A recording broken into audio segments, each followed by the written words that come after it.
औज़ुबिल्लाहिमिनश्शैतानिर्रजीम बिस्मिल्लाहिर्रहमानिर्रहीम अस्सलामु अलैकुम वरहमतुल्लाहि वबरकातुहू। सूरह मोमिनून चल रही है हमारी और सूरह मोमिनून की आयत नंबर 45 तक पहुँच चुके हैं। लेकिन आज मैं रूटीन से हट के कुछ बात करना चाहती हूँ। ज़िंदगी में एक दफ़ा फिर माह रमज़ान की आमद और माह रमज़ान को इस्लामी कैलेंडर में बड़ी अहमियत हासिल है, इसलिए भी कि इसमें उम्मत मुस्लिमा पर रोज़े फ़र्ज़ कर दिए गए और पूरे महीने के रोज़े फ़र्ज़ कर दिए गए हैं। और इसलिए भी कि इसकी एक रात ऐसी है, अनज़लनाहु फ़ी लैलतिल क़द्र, हमने इस कुरान को लैलतुल क़द्र में उतारा। अल्लाह तबारक व तआला का हुक्म है। और लैलतुल क़द्र 27 रमज़ान मुबारक, 21 रमज़ान मुबारक, 23 रमज़ान मुबारक, 29 रमज़ान मुबारक, कुछ इस तरह इन रातों में पाई जाती है। आखिरी रातों में लैलतुल क़द्र पाई जाती है। और लैलतुल क़द्र को ये फजीलत और अहमियत हासिल है कि 1000 महीनों की इबादत से ज़्यादा सवाब मिलता है उस एक रात में इबादत का। बहरहाल लैलतुल क़द्र एक अलग टॉपिक है। अभी जो मैं बात करने लगी हूँ, शहर रमज़ानुल्लज़ी उन्ज़िला फ़ीहिल क़ुरआन, रमज़ान का महीना वो महीना है जिसमें कुरान पाक नाज़िल हुआ। ये भी एक इसमें फजीलत और अहमियत है। बात रमज़ान के रोज़ों की है। या अय्युहल्लज़ीना आमनू कुतिबा अलैकुम सियाम कमा कुतिबा अलल्लज़ीना मिन क़ब्लिकुम लअल्लकुम तत्तक़ून। रोज़े की फ़र्ज़ियत और रोज़े के मकासद बयान हो गए। फ़र्ज़ियत ये कि तुम पर रोज़े फ़र्ज़ कर दिए गए, ईमान वालों तुम पर रोज़े फ़र्ज़ किए गए हैं जैसा कि तुमसे पहले लोगों पर फ़र्ज़ कर दिए गए थे। हर पहले इंसान पर रोज़े फ़र्ज़ नहीं थे, हर उस इंसान पर रोज़े फ़र्ज़ हैं जो मोमिन है, जो ईमान रखता है अल्लाह तबारक व तआला पर, रसूलों की भेजी हुई शरीयत पर ईमान लाता है, लाई हुई शरीयत पर ईमान लाता है, अल्लाह की भेजी हुई शरीयत पर, उस पर रोज़े फ़र्ज़ हुए। और ये भी नहीं कि हर उम्मत पर महीने भर के रोज़े फ़र्ज़ हुए रमज़ान के, ऐसा नहीं। वक्तन फ़क्तन के रोज़े, किसी पे अय्याम तशरीक़ के रोज़े, किसी के लिए मुख्तलिफ़ डेट्स और रोज़े फ़र्ज़ होते गए। उम्मत मोहम्मदिया को भी ये क्रेडिट हासिल है कि इनके लिए महीने भर के रोज़े फ़र्ज़ हुए और वो भी मुसलसल लगातार रोज़े। तुम में से जो कोई रमज़ान को पाए उसे चाहिए कि फलयसुम, वो रोज़ा रखे रमज़ान का।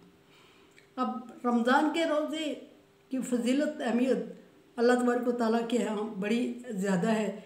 हदीस के रूह से अल्लाह तबारक व तआला का हुक्म नबी सल्लल्लाहु अलैहि वसल्लम ने बयान फरमाया, अस्सौमु ली व अना अज्ज़ी बिही, रोज़ा मेरे लिए है और मैं ही इसका अजर दूँगा। रोज़ा एक ऐसी इबादत है कि जो अल्लाह तबारक व तआला और इंसान के दरमियान राज और न्याज है। जब तक इंसान किसी दूसरे को बताए ना, जब तक दूसरे को पता नहीं चलता सिवाय अल्लाह के कि इसका रोज़ा है। रोज़े का लअल्लकुम तत्तक़ून, ये रूहानी मकसद बयान हुआ। और दूसरा जो मशर्ती मकसद है रोज़े का, वो ये है कि ख़ुद भूख प्यास महसूस करने से इंसान को दूसरे की भूख प्यास का एहसास होता है। और जिस्मानी जो मकसद है, साल भर का खाने पीने से मैदे पे जो बोझ हो जाता है उससे अल्लाह तबारक व तआला फ़रागत देते हैं। और मेडिकल के मुताबिक भी ये है कि साल में 1 महीने तक इंसान 2 टाइम का खाना खाए। सो हम लोग तो बहुत ओवरफीड कर देते हैं कि ओवर फूड होती है हमारी, कि इफ्तारी के वक्त हम इतना खाना खा लेते हैं कि दिन भर का कसर पूरी कर लेते हैं। ऐसा भी नहीं होना चाहिए और इर्द गिर्द के लोगों का भी ख्याल रखना चाहिए और रोज़े का मकसद पूरा होना चाहिए। एक दूसरी बात यह है कि रोज़ा अल्लाह तबारक व तआला की कुर्बत का एक ज़रिया है और इसको अल्लाह तबारक व तआला के करीब होने का ज़रिया बनाना चाहिए, ढूंढना चाहिए ये ज़रिया। अच्छा, रोज़ा जानबूझ के छोड़ देना, 2 महीने के मुसलसल रोज़े रखने के इसमें सज़ा है। जो शख्स जानबूझ के बगैर किसी उज़र के रोज़ा छोड़ता है, रमज़ान का रोज़ा, वो रमज़ान के रोज़े का अजर व सवाब उस वक्त तक का हासिल नहीं कर सकता जब तक कि 2 महीने के मुसलसल रोज़े रखे। 2 महीने के मुसलसल रोज़े रखने से भी उस रोज़े की क़ज़ा होती है, लेकिन जो अजर और सवाब रमज़ान के रोज़े का है वो नहीं मिलता उसको। सो रमज़ान का रोज़ा जानबूझकर किसी बड़ी मजबूरी के बगैर नहीं छोड़ना चाहिए।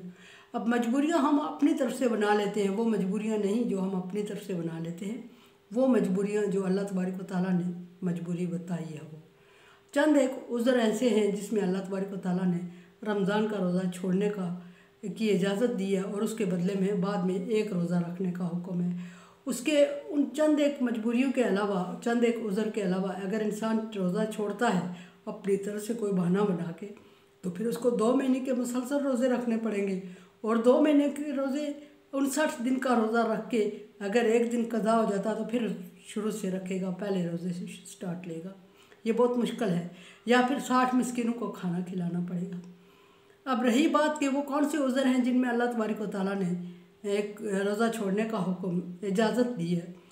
सफ़र में हो या औरतों के मखसूस अय्याम हों या बच्चे की डिलीवरी का मरहला हो या कुछ दिन ऐसे होते हैं जिसमें रोज़ा, और सफ़र की भी एक मेजरमेंट रखी गई है, इतना हो कितना होना चाहिए उसमें रोज़ा माफ़ होता है।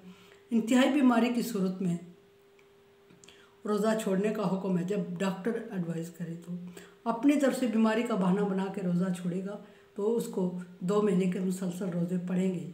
इसलिए कि हम अपनी तरफ से रोज़ा बहाना बना के रोज़ा नहीं छोड़ सकते, क्योंकि ये अल्लाह और बंदे के दरमियान है। किसी बंदे को मुतमईन करने की बात नहीं है कि हम किसी को कहें कि हमारी तबीयत इतनी ख़राब है कि बर्दाश्त नहीं कर सकते। अल्लाह को पता है जितना इंसान बर्दाश्त कर सकता है। सो अगर किसी बंदे को मुतमईन करने के लिए रोज़ा छोड़ता है बंदा, तो वो गुनाहगार होता है और उस पर 2 महीने के मुसलसल रोज़े पड़ते हैं। दूसरी बात यह है कि रमज़ान का चाँद देखने से पहले रोज़ा रख लेना की इजाज़त नहीं है। वो नफली रोज़ा तो हो जाएगा, लेकिन जिस तरह नमाज के लिए अज़ान शर्त है, इसी तरह रमज़ान का रोज़ा रखने के लिए, फ़र्ज़ रोज़ा रखने के लिए चाँद का देखना शर्त है। और चाँद देखकर भी 2 बंदों का गवाही देना शर्त है। अगर चाँद किसी एक बंदे ने देख लिया और 2 गवाह मौजूद नहीं है तो फिर भी रोज़ा फ़र्ज़ नहीं होता। एक बात हम ये मिस्टेक कर लेते हैं कि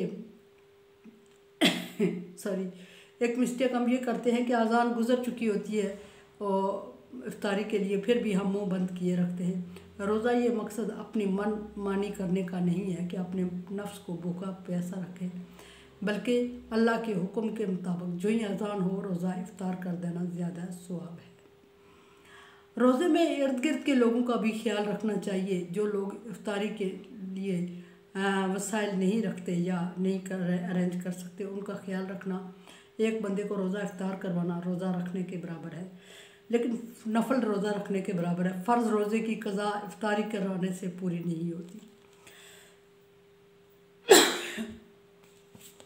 इसी तरह बहुत सारी और चीज़ें भी हैं जो हमने अपनी तरफ से डाली हुई हैं, रमज़ान से रिलेटेड की हुई हैं। उनको ये हमारे क्या कहते हैं, कोई रस्म व रवाज नहीं है, ये फ़राइज़ हैं और फ़राइज़ को अल्लाह तबारक व तआला के हुक्म के मुताबिक ही अदा करना चाहिए। सो रोज़ा रखें और इफ्तारी करें और करवाएं, और बग़ैर उस शरई उज़र के बहाना बना के रोज़ा मत छोड़ें। अल्लाह तबारक व तआला शारक से भी ज़्यादा करीब है, वो अच्छी तरह जानता है कि आपने क्या किया उसके साथ। बाकी बात इंशाअल्लाह कल होगी।